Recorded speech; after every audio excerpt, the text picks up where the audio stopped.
A great looking raised bed garden is every gardener's dream. In today's episode, we look at 5 raised bed gardening mistakes that you can avoid to build your perfect raised bed garden. But before we begin, a note about our sponsor. This episode is brought to you by AgroThrive, the environmentally friendly organic fertilizer that quickly delivers pre-digested nutrients and beneficial microbes for a healthy, abundant harvest. Choosing the right material for your raised bed can make or break your raised bed garden design. It is also one of the key investments that you will make in your raised bed garden. You want your raised bed garden to endure the elements of nature and also look pleasing. When I initially designed my raised bed garden, I chose cedar wood for the material. And this kind of raised bed can be easily assembled without the use of tools. And the cedar wood is a natural wood that can withstand water, humidity, and sunlight very well. And these beds take up less space, and it's easy to attach drip irrigation or a trellis structure to this kind of wooden material. However, the downside is that these beds won't last forever, and you'll end up replacing them every 5 years or so. So when we designed our raised bed garden in 2019, we went with a more involved design and setup of our raised beds. A permanent raised bed material like cement or cinder blocks does require time and investment to begin with, including laying your drains, adding irrigation lines, etc., but is usually a worthwhile investment at the end. This is also a lengthy process and usually requires a professional to put in all the concrete and make sure that the structure is sturdy. But once set up, these raised beds can last a lifetime. If we go around this kind of a raised bed structure, you can see how many things go into this raised bed design. But overall, this is my recommended choice for setting up a new raised bed garden. Once your raised bed is set up, you need good quality soil that retains moisture and nutrients to fill up your raised beds. And your local garden center is loaded with confusing names and many different colored bags of soil, which makes it very difficult for you to choose the right material for your raised beds. In our older raised bed garden, we learnt it the hard way. The raised bed mix we used did appear to be good at first, while we were filling up our new raised beds. However, in just a few days into planting and harvesting, nutrition deficiencies showed up. Note that the plants were being fed nutrients, however, their ability to uptake those nutrients was diminished due to the lack of good quality organic matter in the soil. But that's what brings us to our second tip, which is to start with good quality soil.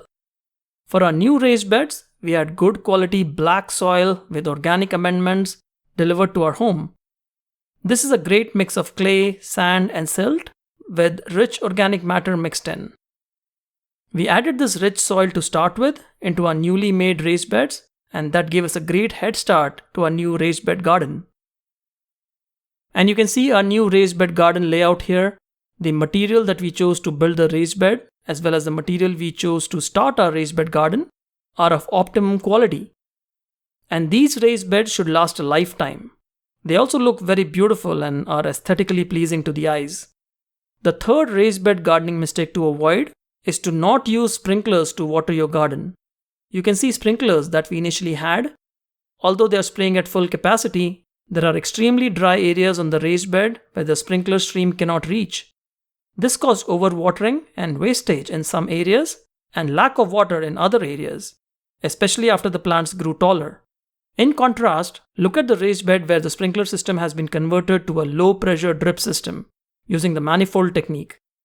You can see how nicely and evenly these micro emitters are providing water exactly around the areas of the plants, and there are no dry areas. These can be controlled using a sprinkler timer, just like the original sprinkler system was being controlled. I will provide a link to all these items that you see here in the video description and the pinned comment below. There are many ways of converting sprinklers to a drip irrigation system. In one of my prior episodes, I covered the technique of using a riser connection kit, which connects to your existing drip irrigation system, along with half-inch drip tubing to convert sprinklers to a drip irrigation system.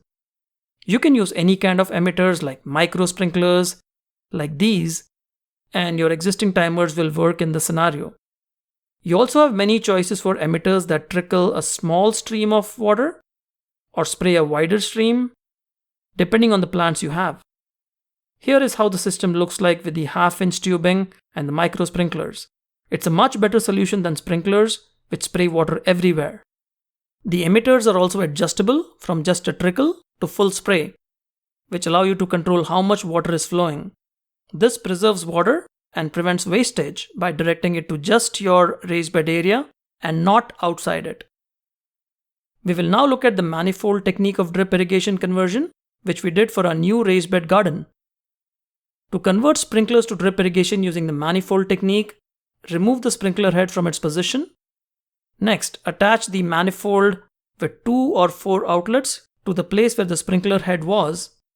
In the current setup, we have 3 sprinkler heads per raised bed, so we used 2 with 4 outlets and 1 with 2 outlets for a total of 10 drip emitter lines. Attach the 1/4-inch tubing into the manifold outlets, and this is how it looks like. On the other end, attach drip emitters. We are using a fan spray on a stake. Now anchor these stakes with the drip emitters all around your raised bed area. And after this is done, which just takes a few minutes, your raised bed will be watered much better than sprinklers, and even after the plants grow taller, the emitters will be able to water all these plants as they are more spread out over the raised bed. Not building your raised bed garden soil is the next mistake that most gardeners make. Having rich soil with organic matter should be your goal at all times. Ignoring this is probably the biggest mistake that a lot of gardeners make. The easiest way to add organic material is to make your own compost. This is so easy to do at home that everyone should be doing it. If you haven't started composting yet, start now. And if you can't make your own compost, you can buy bagged compost at most garden stores. Compost can be spread around your raised bed garden as mulch or mixed into the soil. Another amendment which I highly recommend are worm castings, which add a lot of beneficial microbes into the soil and also let the microbes feed on them to make nutrients available to plants. And they can be broadcasted just like compost. Another way to build quality soil is to add beneficial bacteria via organic fertilizers. These organic fertilizers from AgroThrive have pre-digested nutrients that are readily available for plants. They also contain fermented fish byproducts, which contain valuable beneficial microbes for the soil. By adding organic fertilizers like AgroThrive, you are adding a gazillion beneficial bacteria in your soil each time you add fertilizer and water your plants. This really adds life to your soil. Adding such beneficial nutrients every 15 days or so will ensure that your soil quality is optimum. This organic fertilizer is also absorbed directly by the plants, which help them grow well. A welcome side effect is that it also adds beneficial bacteria to the soil.